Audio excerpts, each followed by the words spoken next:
I pledge allegiance to the flag of the United States of America and to the republic which stands one nation under God, indivisible, with liberty and justice for all.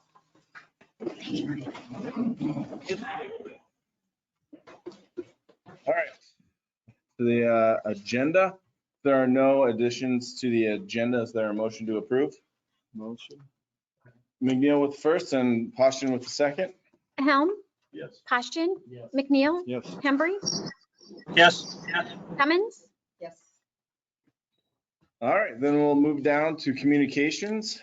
We don't have anybody scheduled tonight, so if anybody would like to speak to the council, this is your time to do it about anything on the agenda or anything else. Oh, yes, sir. Well, I was gonna say, make your way to the podium Oh, okay. and then just state your name for the record.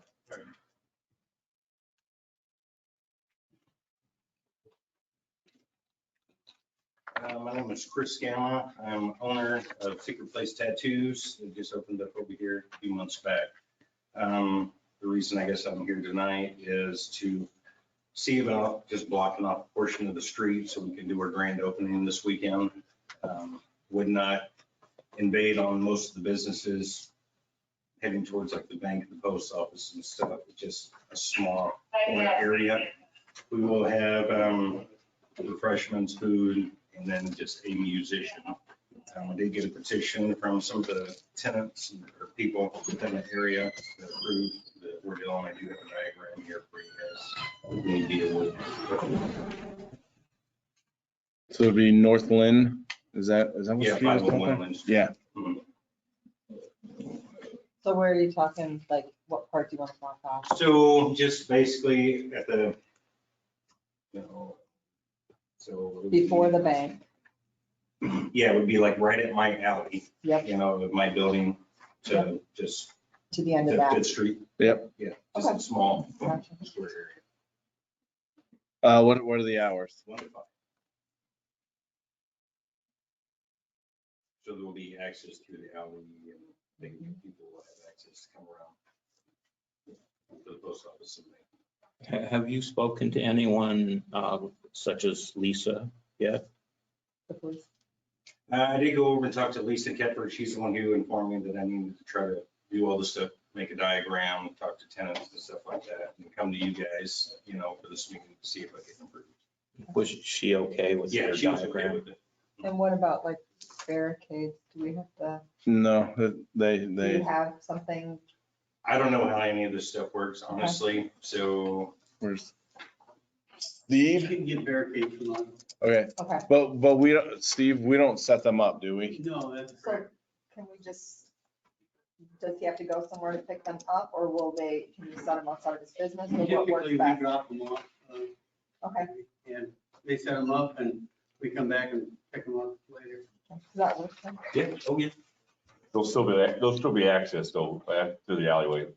Oh, yeah, yeah, Okay. yeah. I'm not looking to block anything Okay. off because people have businesses to run and whatnot, so. And hopefully all this will, just trying to create something that brings more people to town, Mm-hmm. do some of the businesses, especially with Keller's doing their thing as well too, so they'll have access to see Yeah, other things, you know what I mean? all right, then I suppose I need to ask for a motion. Motion. Cummins with the first and Poston with the second. Helm, Yes. Poston, Yes. McNeil, Yes. Hembry, Yes. Cummins. All right, so then Steve, if you want to contact him and see when you want to drop him off and have him pick him up. All right? Yep. Thank you, guys. Thank you. All right, any other communications? All right, seeing if there are none, I'll close that portion of the meeting and we'll move down to the consent agenda. And these can be enacted with one motion. It's the approval of the council meeting minutes from August 22nd, the approval of the development director's report from July and August of 2022, approval of the public works update on September 1st, approval of the garbage exemption of 6 empty lots / homes at the County Estates Mobile Home Community. Also the approval of a liquor license renewal for Mi Tierra, approval of a drip request from Family Foods, approval of the drip reimbursement to Mi Tierra, approval of the mayoral appointment of Luann Helm to the Planning and Zoning Commission, approval of the mayoral appointment of Luann Helm to the Cedar County Economic Development Commission, the approval of a gas department purchase of part load chart recorder, and then the approval of the claims register, which includes claims paid under the current purchase policy. Do any of these need to be pulled out separately? Seeing there is none, is there a motion to approve the consent agenda? Second. Cummins with the first, Helm with the second. Poshton, Yes. McNeil, Yes. Hembry, Yes. Cummins, Helm. Yes. All right, so we'll move on down to the city business, and the first is it'll be a discussion of possible action concerning a contract amendment proposal for the Crooked Creek Trail. John and John are both here. John Lutz and John Burns are both here. Mr. Wagner? Yeah, after he's distributed these, I'd like just a second to talk about why this is being proposed.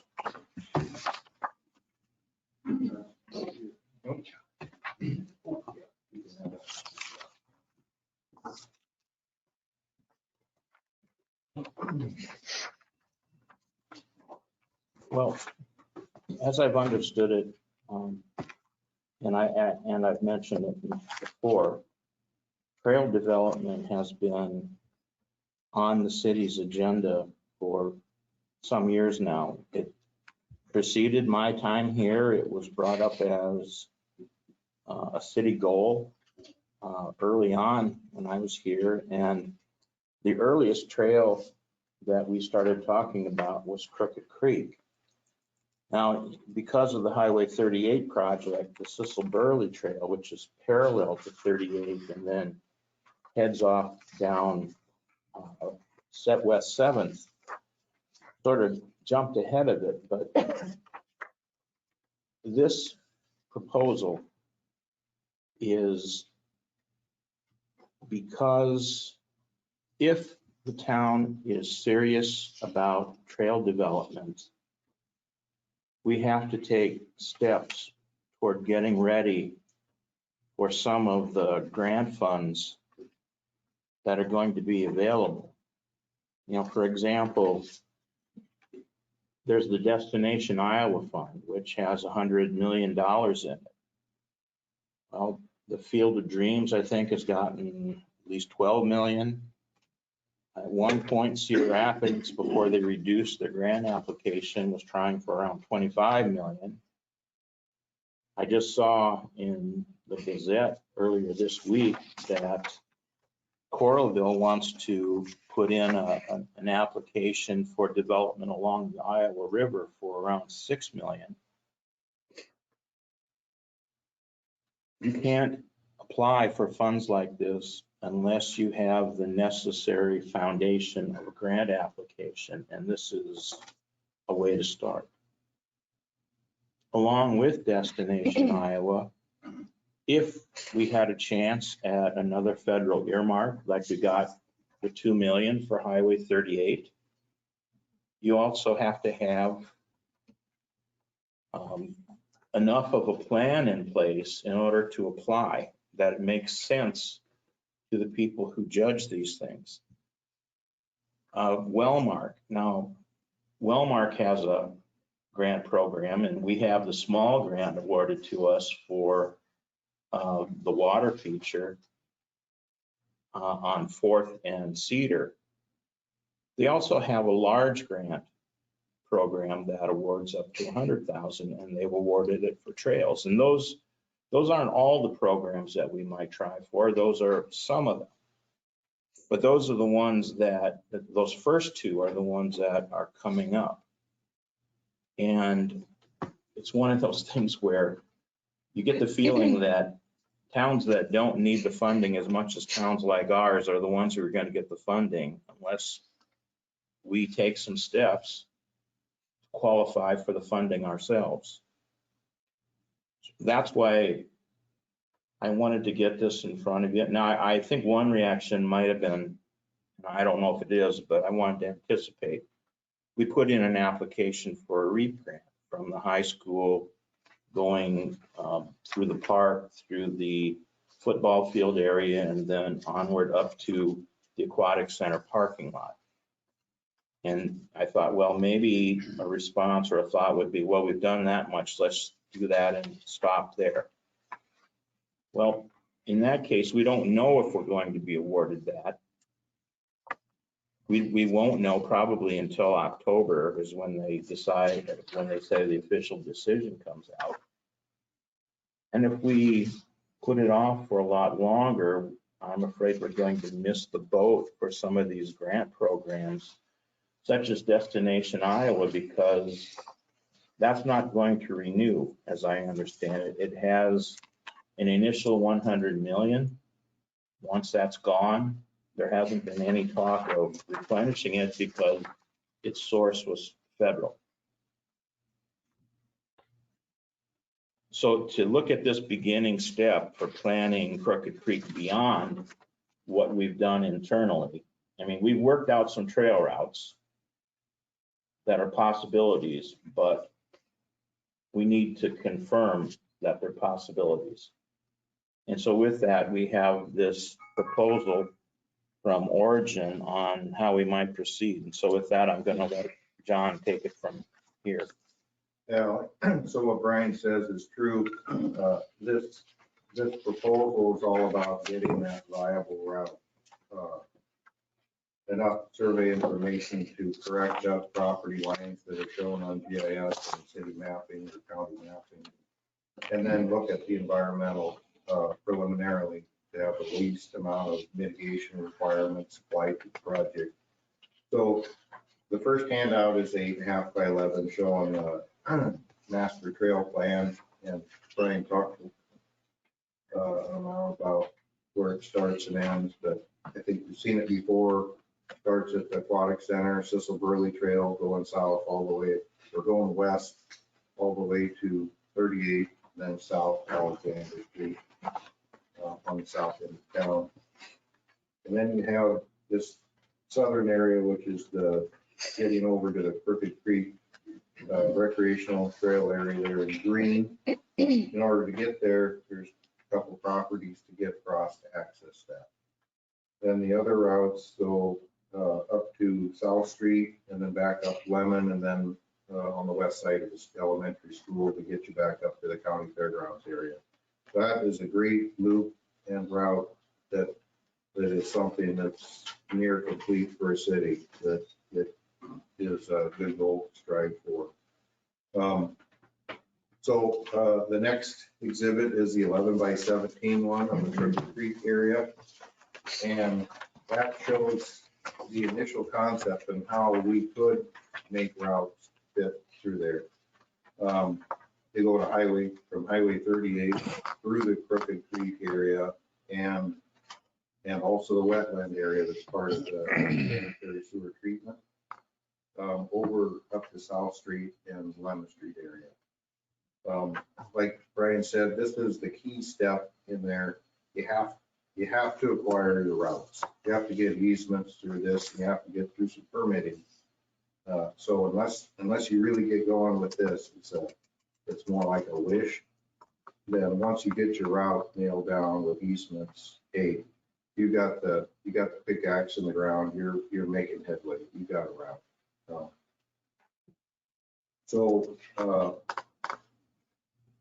Also a second component is the guidance on the environmental aspects of it, the wetlands and the stream disturbance mitigation. We've contracted with Meg and Blinker, and she'll be looking at our route to give us guidance on, hey, it's best to put the stream crossing here versus here, and also looking at the existing wetland construction plans, mitigation credit that's available on the site there, the wastewater treatment site, and also to match up the proper type of wetland mitigation with what is available, because stream mitigation may not match up with wetland mitigation. They get picky about that. So we're after the viable route. So we would, with this proposal, we would survey enough property to establish what the true boundaries are through that whole south corridor there. And then prepare exhibits for each property owner to go meet with them.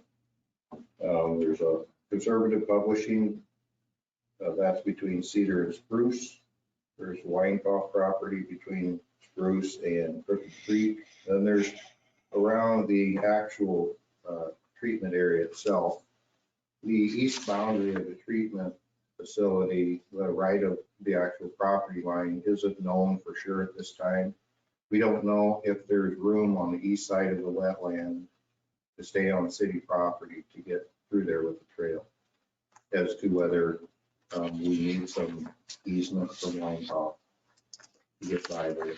And also on the west side, we believe there's city property from the fence line. There's a chain link fence on the west side.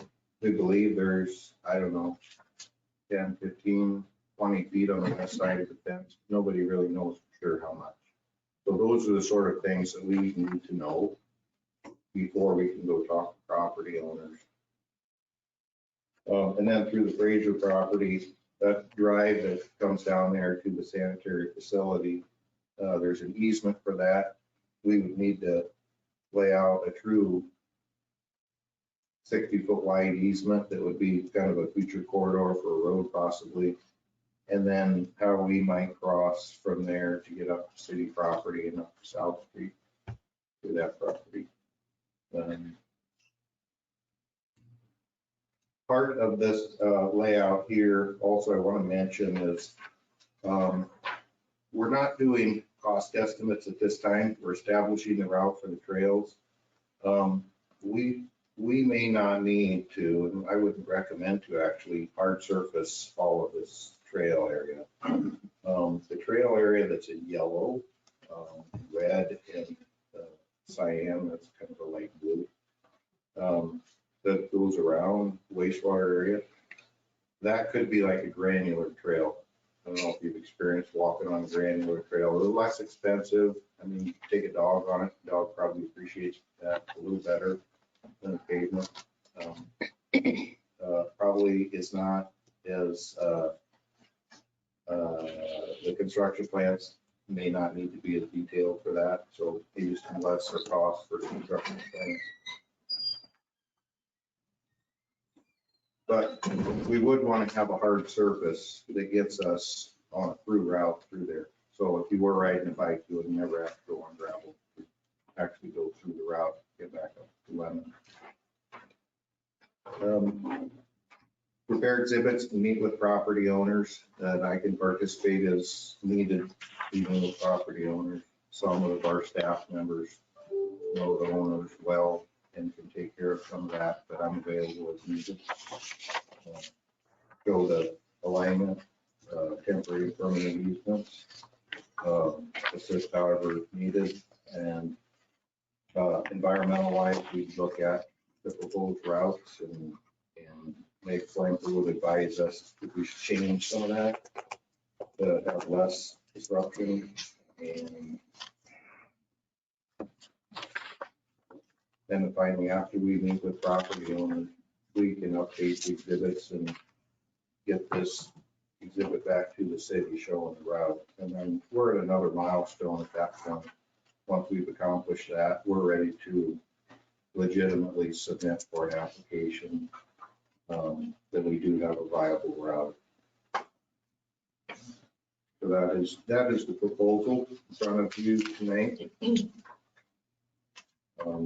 This is proposed as an hourly estimated fee, and just because my level of input with property owners is whatever the city desires with that.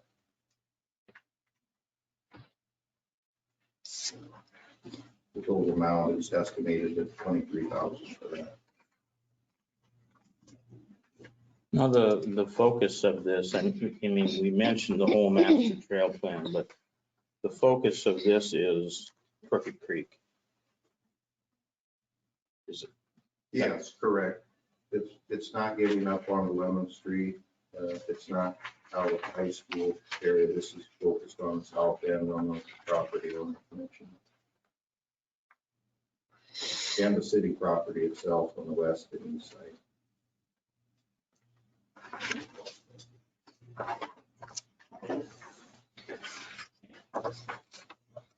There are a number of variations to the loops that are here. If you look up at Cecil Burley, you've got an extension going west that hooks into a loop and then a loop inside the loop around city property. There's also the property owner who has given the city the entry easement and the water and wastewater easements where the orange line is, has been open to the idea of allowing a trail easement where the orange line is. So I suppose in another version of this, a trail could be looked at, for example, as the orange line and then the loop around the city property. You know, and the city can grow along any of these options as the council wishes to. So anyway, in order to try to keep the ball rolling, this is being presented for your consideration. If the council approves this, can I ask for something else to be looked at? This is where the future school trail is. I know that there's been a lot of trepidation about putting a crosswalk there. And I have no idea how much this might mess things up, but since you're looking at all options possible, can you look at possibly having it go up behind the golf course instead of all the way over to Lemon? We preliminarily looked at that. We haven't talked to the county about that. I think I'm anticipating it would be an issue of disturbing people playing golf. And I mean, if you're hitting balls and there's somebody with a baby in a stroller or kids on a bicycle out there where you hit the ball and you yell 4 or something and they're going by, I don't know. I'm anticipating that might be a conflict. I don't know. There's people honking their horns when you drive by, when you play out there too. To So, answer your question, can we look at that? Oh, yeah, we can. okay. Like I said, that's if the council wants to keep moving ahead. And in the immortal words of Ron Hembry, you know, this might be something to give back to our community if we look at it that way. I don't want to put words in your mouth, but you've said that before, Ron, so I thought I'd bring that up again. Well, and you know, if Tipton wants a trail system, it costs something to get it done. But we're trying to do it in a way that we can maximize grants as much as possible. And that's what we have in mind here. Brian, can I interject this for a minute too? Yes. Yeah. So economically, what a trail does for a city is very good. You can look at Ely and you can look at Solon with their trail systems. On our streets right now, we have strollers, we have people walking dogs, joggers. Those are some dangerous things. And why not offer an amenity to a family that might even entice them to want to move here? And I look at that, and we have a lot of key things going on in this community right now that will play right into the trail, which is a very good thing. And we want this to be a destination. We want Tipton to be a destination. We're working on that. It takes time, but you know what? We've made some progress, and this would be the icing on the cake. This is what people are asking for. And when someone comes to town and says, where's your nearest trail? And you have to send them out of town, that economically is not good for Tipton. We want them to stay here.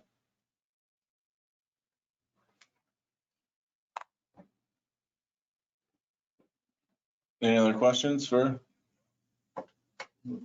Well, just, I think, Brian, you had the chance to walk around the wetland down there. What did you think of that area? I thought it was probably one of the most underrated or unknown parts of the community because, it was before my time, but when they had to do wetlands mitigation, they added to it, I think it was 2,500, 2,800 plantings. There's multiple flowers. When we were down there, they were in bloom. There's wildlife there. It gives people a chance to, kind of get out into a rural environment, but within the city.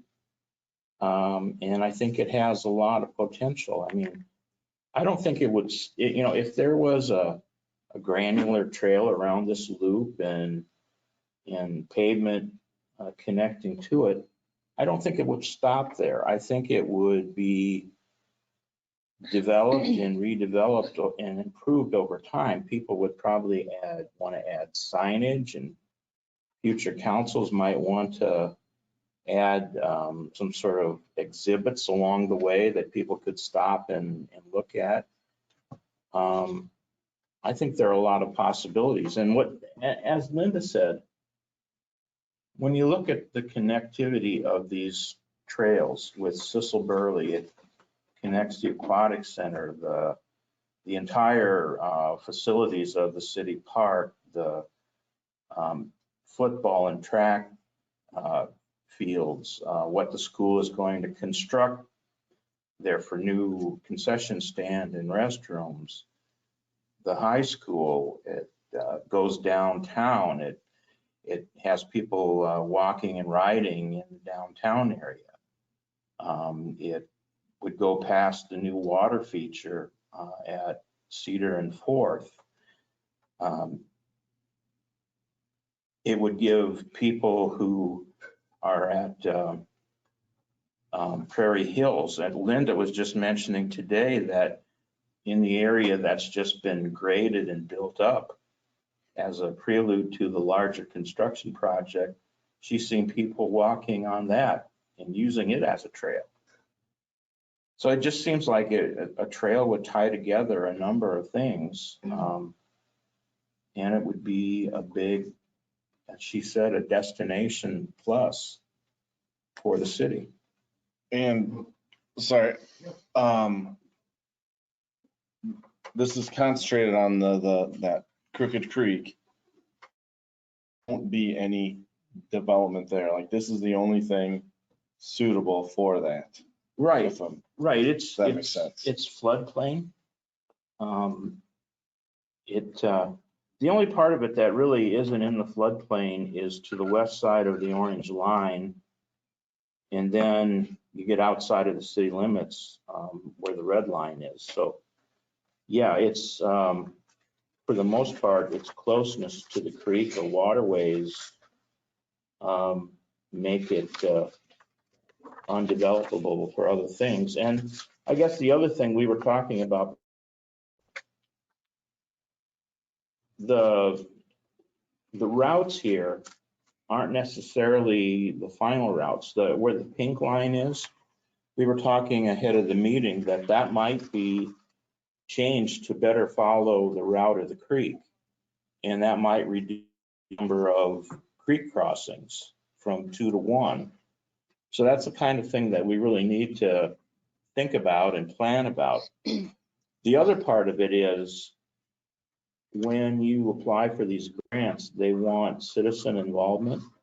We would need to have a citizen committee who are interested in trail development and what features they could include and get their input too. They would be part of that planning process too. So anyway, I don't know if anybody has any questions, but I guess that's all I've got for you tonight. I can add also as far as the need, having business on Commerce Boulevard you would be surprised how many people from Prairie Hills actually walk across the highway and walk Commerce Boulevard, just to be out and walk. It's very interesting. You know, at first, when you would see people do that, I thought maybe it was because of the building and, you know, people, because Cedar Poly was, you know, building for a while, and no, they still do it. I have a regular that I see every morning out there. So it's a lot better than crossing a highway to walk a road where trucks are coming back and forth. Horrible game of Frogger. So I'm for it. So then so you're making a motion and I will make a motion. this is not to like start building it. This is for the preliminary at it. engineering. Yep. Is that, if that's the correct term? No? They're not going to do any plan sheets. It's, They're going to work out a trail route that's viable and then work with those from whom we need easements to make sure that they're on board to go to the step after that. Okay. So this is only to approve this contract. And again, on this estimate of the price, city staff will do whatever we can to try to help to reduce the cost of the final contract. Also includes some survey, correct, John? Yeah, that includes survey tying in all these property lines, getting them corrected up. Standard. All right, so Cummins with the first Second. and McNeil with the second. McNeil, Yes. Hembry, Yes. Cummins, yes. Helm, Yes. Poshton. All right. Thank you. Thanks. Thank you, John. All right, the second one, which is a resolution that would set a public hearing for the proposed private sanitary sewer service line requested by the Cedar County Cooperative. Mr. Wagner? Yes, in your packet, we have a resolution that the council can use to set the public hearing. Now, when we talked about it before, we mentioned that it's often the case that your public hearing is set after an agreement is written or a survey might be done.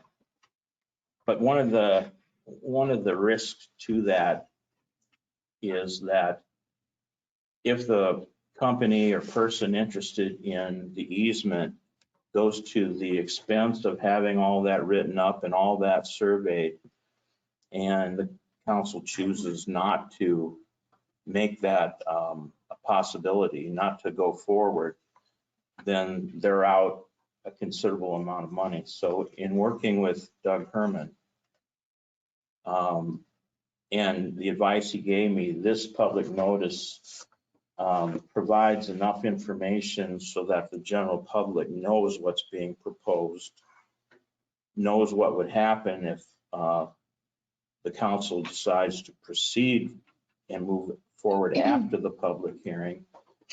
And any questions that come up could be still answered. Anybody who questions or opposes or supports could still have enough information to know what's in the works, possibly to give their comments. And then if the council says proceed, those final documents still come back for a final vote. So I don't know if you want to ask Doug anything beyond what I've explained here, but this in a lot of ways is language that he had given me that I just incorporated into a resolution and a hearing notice that'll go in the paper.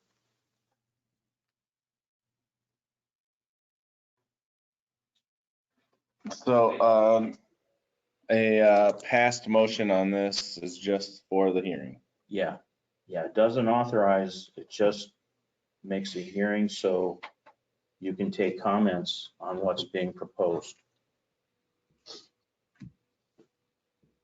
Make a motion to approve. Poshton with the first and Helm with the second. Hembry, Yes. Cummins, Yes. Helm, Yes. Passion, Yes. McNeil. Yes. All right. And yeah, we'll put that in the paper and. Yes. All right. The third one is a discussion of possible action concerning the approval of a $100,000 catalyst grant agreement for the ground floor of 524 Cedar Street. Mr. Wagner? Yeah, this was actually approved a while back but along with all the other grants and the other one for Rhinos for the upper floor apartments, this one got missed, and my fault on that one. The state let us know that they're still looking for it. They gave us an extension to have it in by September 11th. So this is the grant agreement to accept $100,000 in grant funds for the ground floor of the Rhinos project. If there are no questions, I'll ask for a motion. Second. Cummins with the first and Passion with the second. Cummins, Helm, Yes. Passion, Yes. McNeil, Yes. Hembry. Yes. All right, number 4, this is an ordinance that would amend the city code of the zoning regulations and administration and enforcement. This would be the third and final reading of paring down the zoning commission, the planning and zoning commission. There are no other questions or no comments or questions on that. I'll ask for a motion to pass this third and final reading. Motion. Second. McNeil with the first and Helm with the second. Helm, Yes. Passion, Yes. McNeil, Yes. Hembry. Yes. Cummins, Yes. All right, number 6, discussion of possible action concerning garbage exemption for 2 apartment buildings located at 300 and 310 West. Oh, wait, sorry. Missed one. I got too excited about missing my first reading. All right, the number 5, this would be an ordinance that amends chapter 106, which is the collection of solid waste from the city code of ordinances. Melissa? I'm going to give you a little bit of background of how we got to where we are today. So during a routine audit of the utility bills, we definitely noticed that there was some inconsistencies with how the tenants and landlords were being billed compared to how the ordinance is currently written. The ordinance currently has a multifamily dwelling section in it that states that the owner of each multiple family dwellings, more than 4 rental units, shall be billed at the rate of 1 commercial dumpster, and the occupant of each rental unit shall be billed 1/2 of the residential monthly fee. Currently, what that means is that the tenant is charged 1/2 of the lowest garbage fee, which is $10.88 a month. The landlord is being billed for a commercial dumpster that is being provided by Waste Management. That fee is based off the size of that dumpster that is at the location.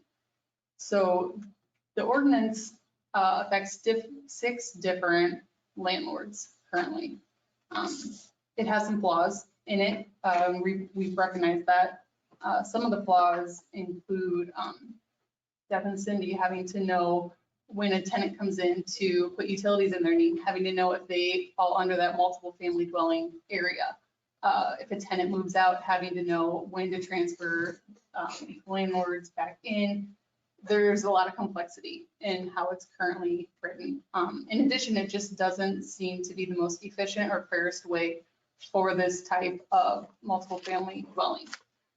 So as I said, we recognize that. And so we've been working on trying to come up with potential scenarios that could help make it more efficient and just better overall. So we have a committee that Deb, Cindy, Steve, Brian, Wagner, and I have gotten together and kind of bounced back different ideas and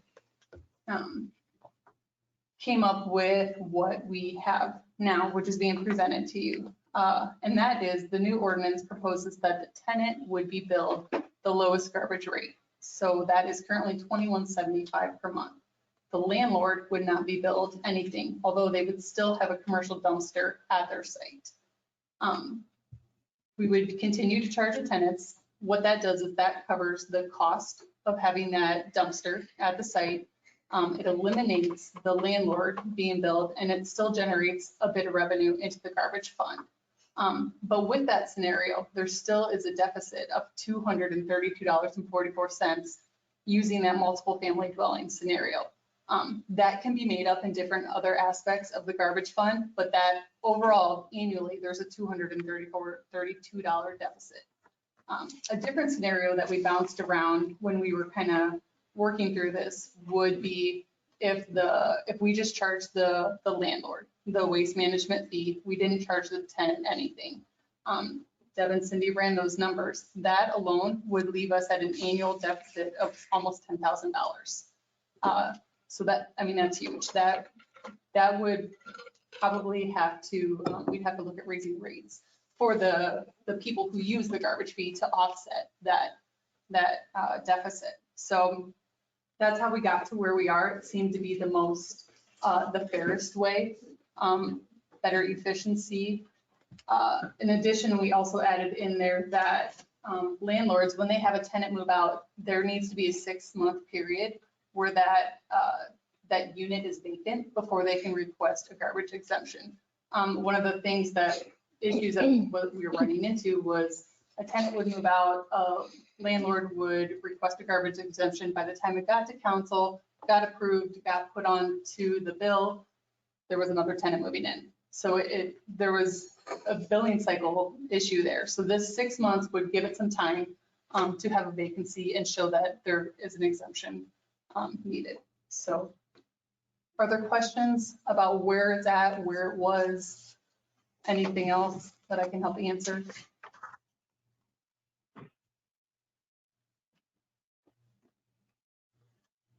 You understand the recycling? Yes, well, yeah, I asked a lot of questions earlier, so. And that's what garbage is complicated. The recycling, if anybody had any questions, that was my question earlier, was how the recycling fee plays into this, because the recycling is part of the garbage fee. And back in 2019, council passed, before that, there wasn't a recycling fee. And we were having to pay at that point to have things recycled. And so council passed to add $3.50, I think it was, into the garbage fee and just make it a one-line fee. But that is separated into the financial software and it goes into the recycling fund. We kept it just to lump it into the garbage fee because adding another line on the utility bills was gonna put a lot of utility bills onto 2 pages. So that was gonna cause an issue too. So we thought, let's just keep it together, but then it goes into 2 separate funds when it's actually in the software.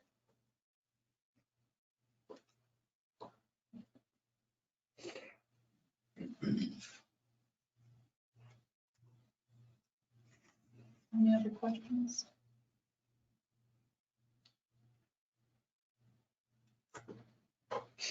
Anything? You want me to come up? Obviously, I've got lots of questions. Yeah, come on up.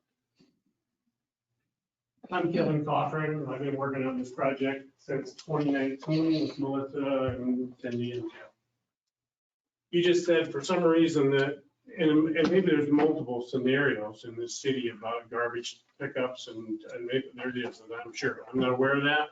In my situation, when I pay the dumpster bill every month to Waste Management, the city gets their full price from Waste Management and you get an 8% administrative fee. Am I correct? That's correct. Is that the entire cost that you have involved with Waste Management?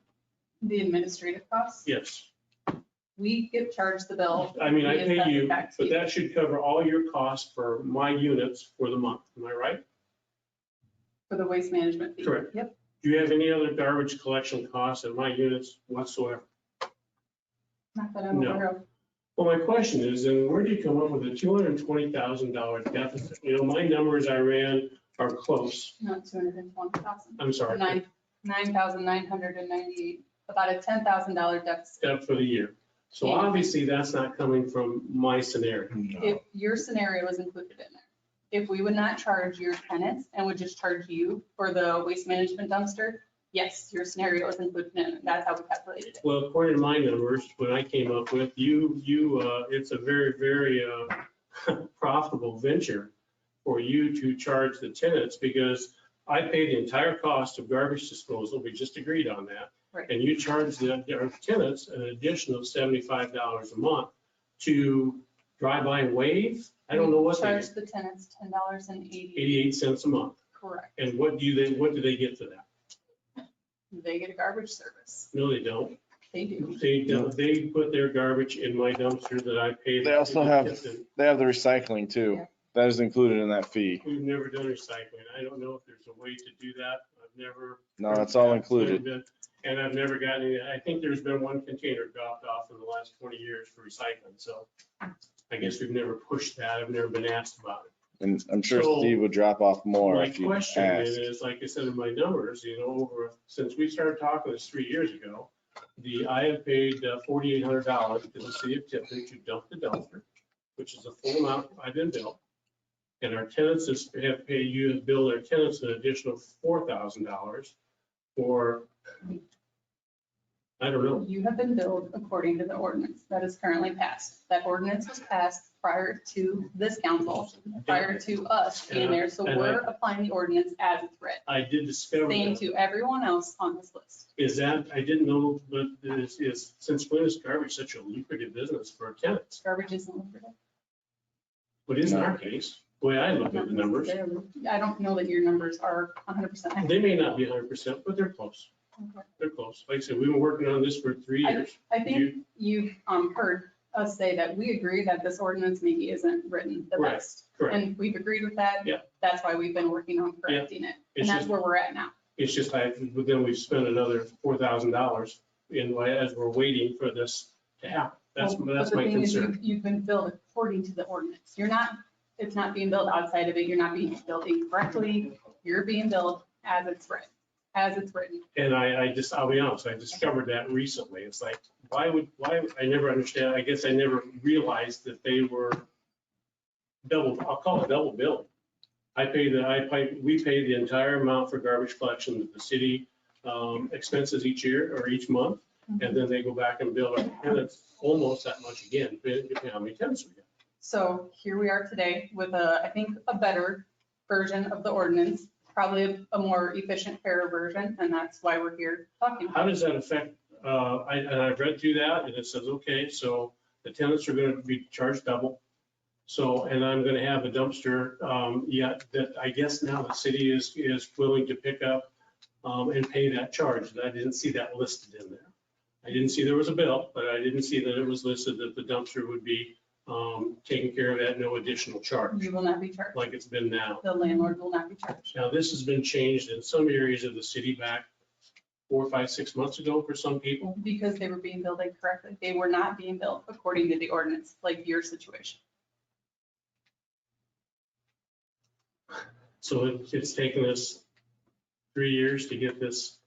Like I said, I think we all wish this would have been done faster, but there are other operations of the city that have to continue as well.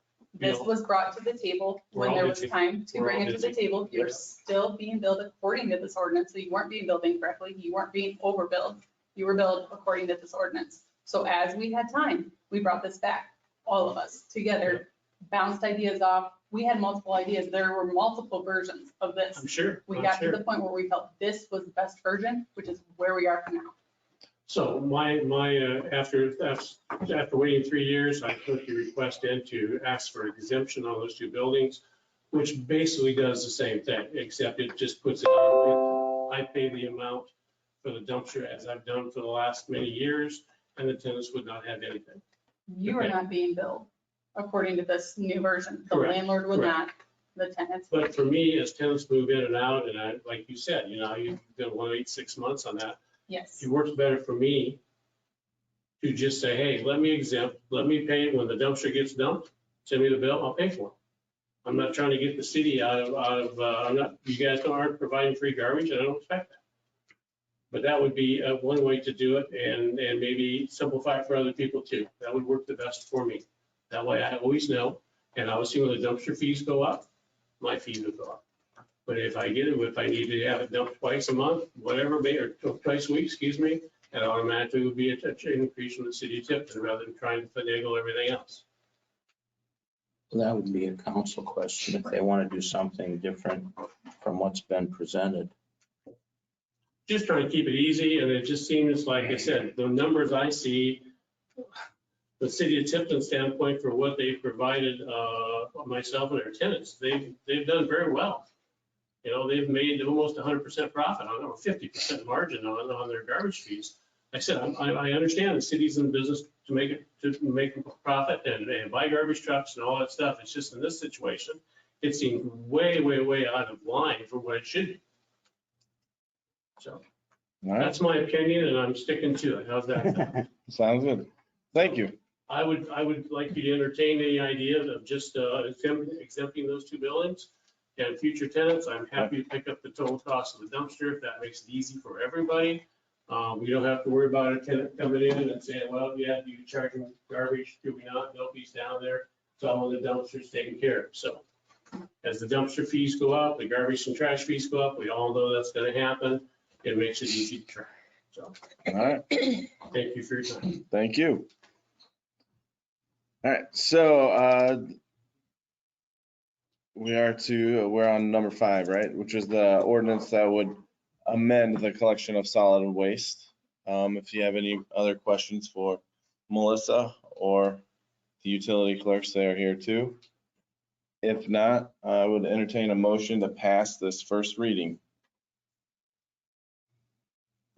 Motion. Poston with the first. And Helm with the second.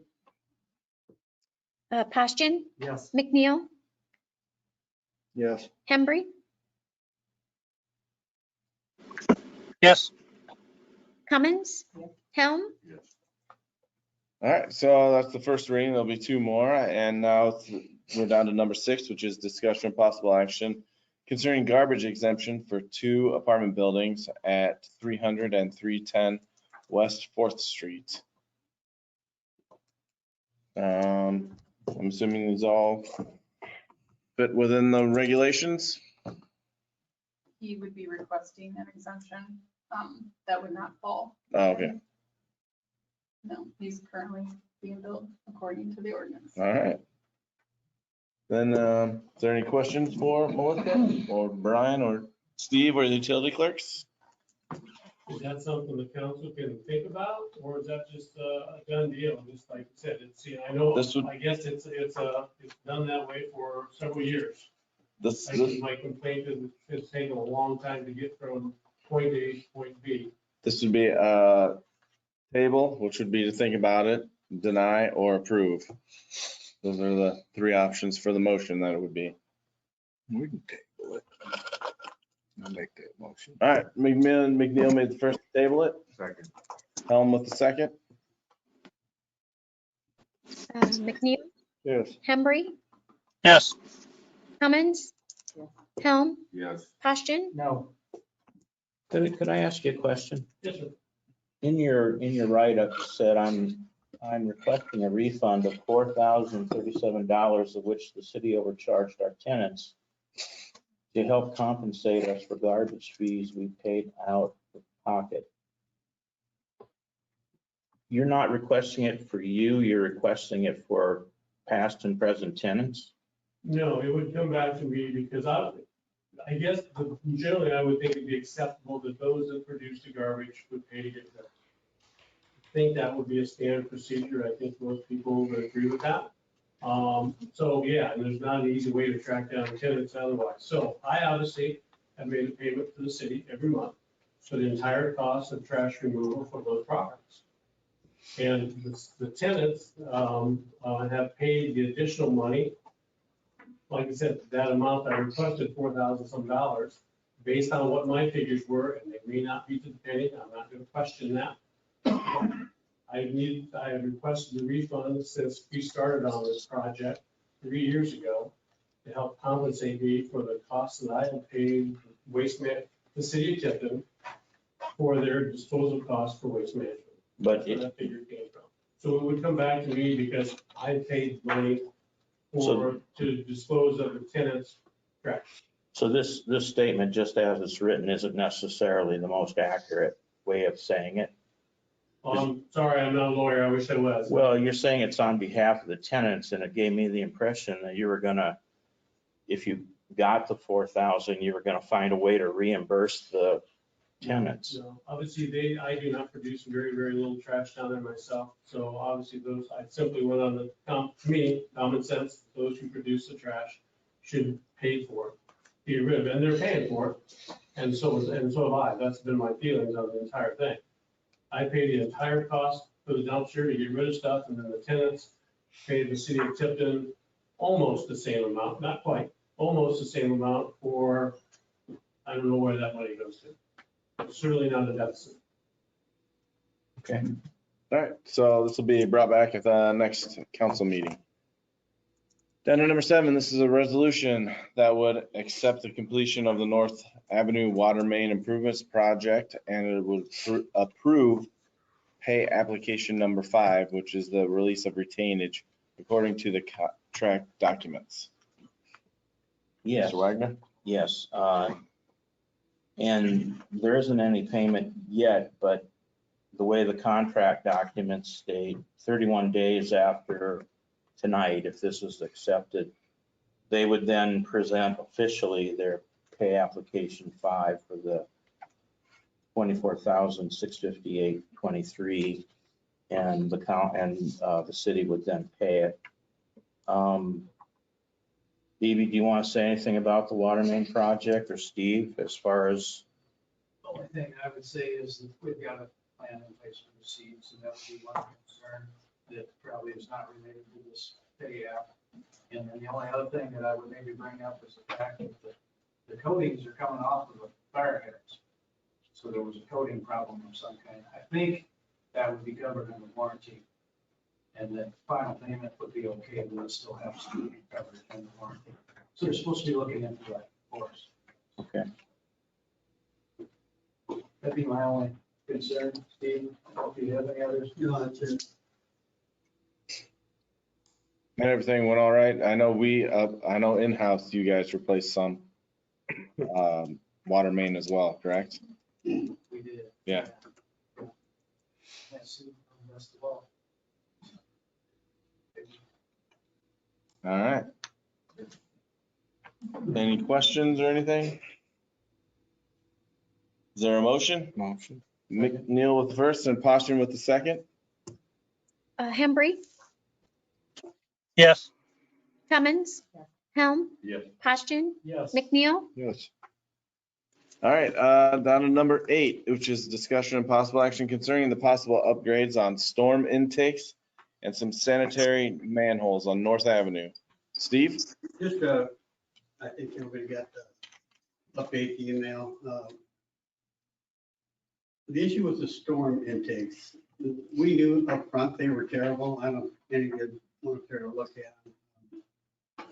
Homemade kind of intakes, very old, come apart. We knew that they would have to be replaced. We thought we could probably do that in-house and save some money.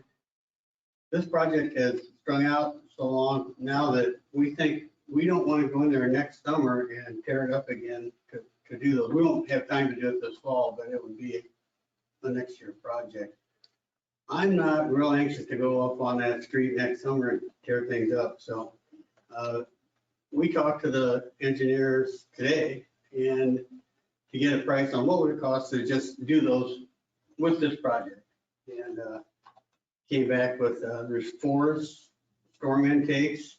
Came back with a figure of, I think, $6,500 a piece. Estimate, yeah. A piece? An estimate. Estimate. Yeah. Yeah, ballpark figure. They didn't have it, but they really don't know what they're gonna get into on a couple of those. They haven't looked at them that close, but we think we could probably do it for a little less than that, but we've got a lot of other things that we're doing as well, so I think this would be the time to complete that project. The other thing, manholes. There's 5 manholes out in that street, sanitary manholes, that we thought would probably be okay. We could reuse those after the truck traffic this summer. But maybe we better put new manholes. Those are $380 a piece, the castings. So brand new concrete, a new casting in that new concrete would probably be the right thing to do. So I'm just asking for the council's blessing on those two moves, if that's, Well, there, just to add, if you are in agreement, at least with this concept, it would come back to your next meeting as change orders to vote on. And then you'd have the more specific price. exactly. The funding for the stormwater related things can be paid for out of funding out of the stormwater fund. There's funding available. And just to note one thing, when you've got the city working on something that is integral to a project that a contractor's doing, I've always just as well wanted the contractor to do it. So if something happens and there's a problem, you don't have people pointing at each other. It is the contractors if they do it. So that's usually one of the ways I look at these situations myself. That's a good point.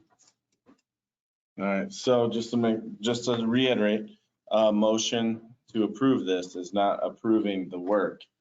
It's approving the write-up of a change order.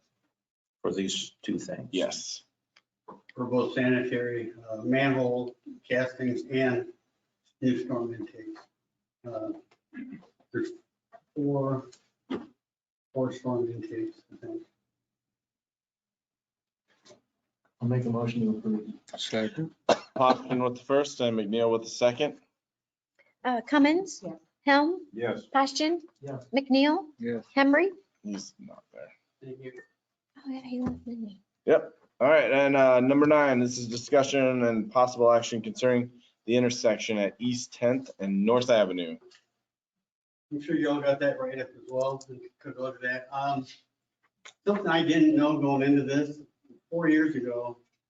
I know it was 4 years ago now because Brian was here and he said when we did it, that whole area was real spongy. There was no base under it for the most part. We went down, in fact, Tucker told me 4 or 5 days ago, he said, yeah, we went down at least 2 feet, in some places 3 foot, and put rock in, big rock and then small rock, and pounded it in pretty good with our big packers. As we rolled over that this last summer and recently with big tandems loaded, that asphalt didn't move at all. Right in front of it did. If you've been up there to take a look at it, right in front of it, that was spongy and that did break off. And they made a couple of cuts in there back to where it was hard.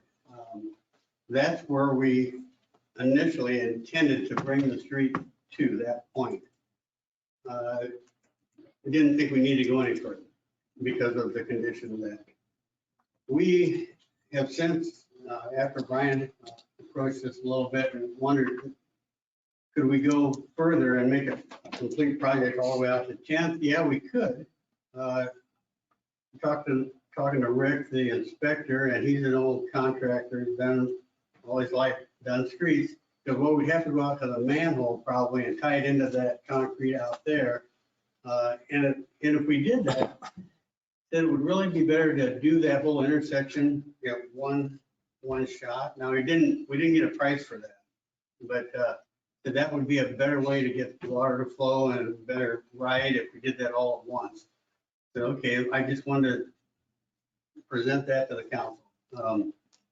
It's solid, it's hard right now. We've got it lined up. If we went out to that manhole, it would probably run in that $7,000 range. We wouldn't need any base under it. They just peel off the asphalt down, put 7 inches of concrete on it. It'd be about $7,000. Estimated, just a ballpark. So about 100 and, well, he measured just to the street, it was 120 square yards. So I said, I'll take it to the council. It's a council decision, whatever you want to do. But I'm not worried about that asphalt failing if that means anything to anybody. And it could be changed out. We're going to have to at some point do the rest of 10th Street. There's about not quite a half a block in there that we didn't do with 10th a year ago that will need to be addressed at some point. It could be done then. But whatever you think. Any questions? So if they were to move to approve this, would this be another change order approval? Yeah. Okay. This would, yeah. This is not approving the work. This is approving. They would draw up a change order Yeah. with a more precise number. We need a plan at that point, Brian. We have to draw something up for us to see what we actually buy in there. Any questions, anybody? All right, then I'd ask for a motion on this one Motion. to approve. Yes. Helm with the first to approve.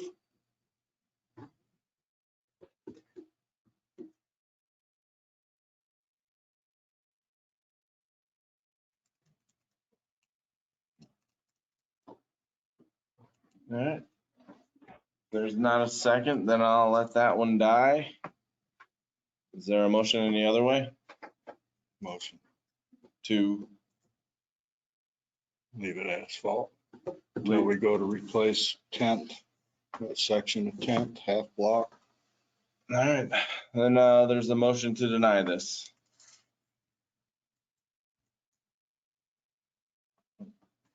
Second. And Poston with the second. Helm,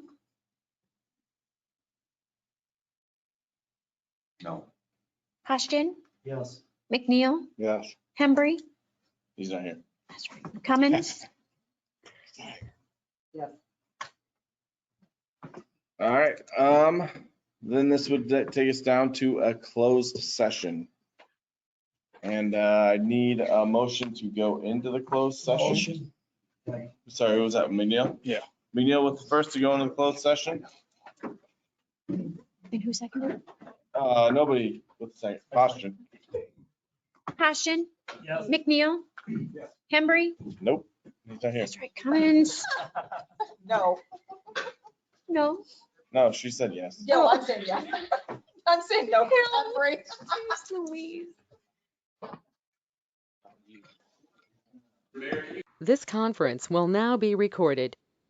All right, so now that we are back into open session, we come down to number 11, which is discussion and possible action concerning the potential action to direct staff to proceed as discussed and directed during the closed session. I'd like to amend that to say that the city attorney and the city staff will act as directed in the closed session. I'll make a motion. Cummins with the first and McNeil with the second. Cummins, Yes. Helm, Yes. Poston, Yes. McNeil. Yes. All right, then that takes us down to the reports. I don't have anything to report. Council? Nope. Committees? Nothing. City manager? And no department heads right now, so that takes us down to adjournment. Is there a motion to adjourn? Motion. Poston with the first and Cummins with the second. Cummins, Yes. Helm, Yes. Poston, Yes. McNeil. Yes. All right, we are adjourned. Thank you, everyone.